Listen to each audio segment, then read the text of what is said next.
നിലമ്പൂർ വഴിക്കടവ് വെള്ളക്കട്ടിയിലാണ് ഇന്നലെ 15 വയസ്സുകാരനായ അനന്തു വൈദ്യുതിക്കെണിയിൽ നിന്ന് ഷോക്കേറ്റ് മരണപ്പെടുന്ന ഒരു സാഹചര്യമുണ്ടായത്. ഫുട്ബോൾ കളി കഴിഞ്ഞ് വെള്ളക്കട്ടിയിലുള്ള തോട്ടിലേക്ക് മീൻ പിടിക്കാൻ വന്നതായിരുന്നു കൂട്ടുകാർ. അതിലാണ് അബദ്ധത്തിൽ ഷോക്കേൽക്കുകയും അനന്തു മരിക്കുകയും കൂടെ ഉണ്ടായിരുന്ന ഷാനുവും യദുവും ആശുപത്രിയിലൊക്കെ ആവുന്ന കാര്യങ്ങളിലേക്ക് എത്തിയത്. ഈ അപകടത്തിലേക്ക് നയിച്ചതിൻ്റെ പ്രധാന കാരണം ഈ വൈദ്യുതി പോസ്റ്റിൽ നിന്ന് കെട്ടിയിറക്കിയിട്ടുള്ള കമ്പിയാണ്. അനധികൃതമായി തന്നെ കെട്ടിയിറക്കിയതാണ്, നമുക്ക് നിസ്സംശയം തന്നെ പറയാം. അതിൽ നിന്ന് ഒരു കമ്പി താഴേക്ക് ഇറക്കിയിരിക്കുന്നു. അങ്ങനെ ആ കമ്പി നേരെ കൊണ്ടുചെന്ന് എത്തിക്കുന്നത് തോട്ടിലേക്കാണ്. അതായത് തോടെന്ന് പറയുമ്പോൾ ഈ തോടിൻ്റെ കൈവരിയായിട്ടുള്ള ഈ ഭാഗത്തുകൂടെ അവർ അതിനെ കൃത്യമായി വലിച്ചു കെട്ടിക്കൊണ്ടുപോയിട്ടുണ്ട്. ഒരു ഭാഗത്ത് ഇവിടെ ഈ കമ്പിലൊക്കെ അത് കൃത്യമായി തന്നെ ചുറ്റിയും വെച്ചിട്ടുണ്ട്. അതെല്ലാം കൃത്യമായി ചുറ്റി വെച്ച് ഈ ഒരു ഭാഗത്തൂടെ തന്നെ അത് കൃത്യമായി കെട്ടിക്കൊണ്ട് പോയിരിക്കുകയാണ്.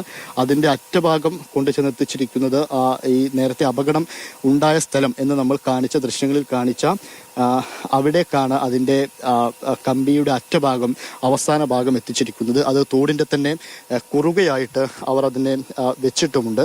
അങ്ങനെ ഈ കുട്ടികൾ അനന്തു ഉൾപ്പെടെയുള്ള ഈ കൂട്ടുകാർ തോട്ടിലേക്ക് മീൻ പിടിക്കാനായി ഇറങ്ങിയ സമയത്ത് അബദ്ധത്തിൽ ആ കമ്പിയിൽ തട്ടുകയും ഷോക്കേൽക്കുകയും അനന്തു മരണപ്പെടുകയും ചെയ്തു. പക്ഷേ എങ്ങനെയാണ് KCBയുടെ അനുമതിയില്ലാതെ അനധികൃതമായി വൈദ്യുതി പോസ്റ്റിൽ നിന്ന് ഇങ്ങനെയൊരു കമ്പി കെട്ടിയിറക്കുന്നത്? ആരാണ് ഇതിൻ്റെ പിന്നിൽ എന്നതാണ് ഇപ്പോൾ ഉയരുന്ന ഒരു പ്രധാനപ്പെട്ട ചോദ്യം. പോലീസ് FIR ഇട്ട് അന്വേഷിക്കുന്നതും ആ കാര്യം തന്നെയാണ്. ഇതിലൊരു കുട്ടിയുടെ ജീവൻ നഷ്ടപ്പെട്ടു എന്നുള്ളതാണ് ഏറ്റവും ദാരുണമായ സംഭവം. ഇതാണ് അപകടം നടന്ന സ്ഥലം. നമുക്ക് ദൃശ്യങ്ങളിൽ കാണാം. ആ കുട്ടികളുടെ ചെരുപ്പ്, അവരുടേതൊന്ന് കരുതുന്ന കത്തി എന്നിവയെല്ലാം ഇവിടെ ഉപേക്ഷിച്ച നിലയിൽ കണ്ടെത്തിയിട്ടുമുണ്ട്. തൊട്ടപ്പുറത്ത് ഉണ്ടായിരുന്ന ഒരാളാണ് ഈ കുട്ടികൾ ഇവിടെ അപകടത്തിൽ പെട്ടതറിഞ്ഞ് ഇങ്ങോട്ടേക്ക് ആദ്യം ഓടിയെത്തുകയും നാട്ടുകാരെയെല്ലാം വിളിച്ച് ചേർക്കുകയും ചെയ്തു. നേരെ ഇവിടെ വന്നിട്ട് നോക്കിയപ്പോൾ ഇതാ കാണുന്നത് 3 പേര് വെള്ളത്തിൽ കിടക്കുക. അതിലൊരാളെ കാല് മാത്രം കുറച്ച് മുകളിലുണ്ട്. അയാളെ വലിച്ചു പുറത്തേക്കിട്ട് ഇത് ചെയ്ത ആൾക്കറിയില്ല ആ ജീവന്റെ വില എന്താന്ന്. അവന്റെ അച്ഛനും അമ്മയ്ക്കും അവൻ നഷ്ടപ്പെട്ട അവന്റെ അച്ഛനും അമ്മയ്ക്കാണ് അതിന്റെ ഏറ്റവും വലിയ വേദന. ഇതിൽ കൃത്യമായ ഒരു അന്വേഷണം നടത്തി ആരാണ് കുറ്റക്കാരെന്ന് കണ്ടെത്തണം.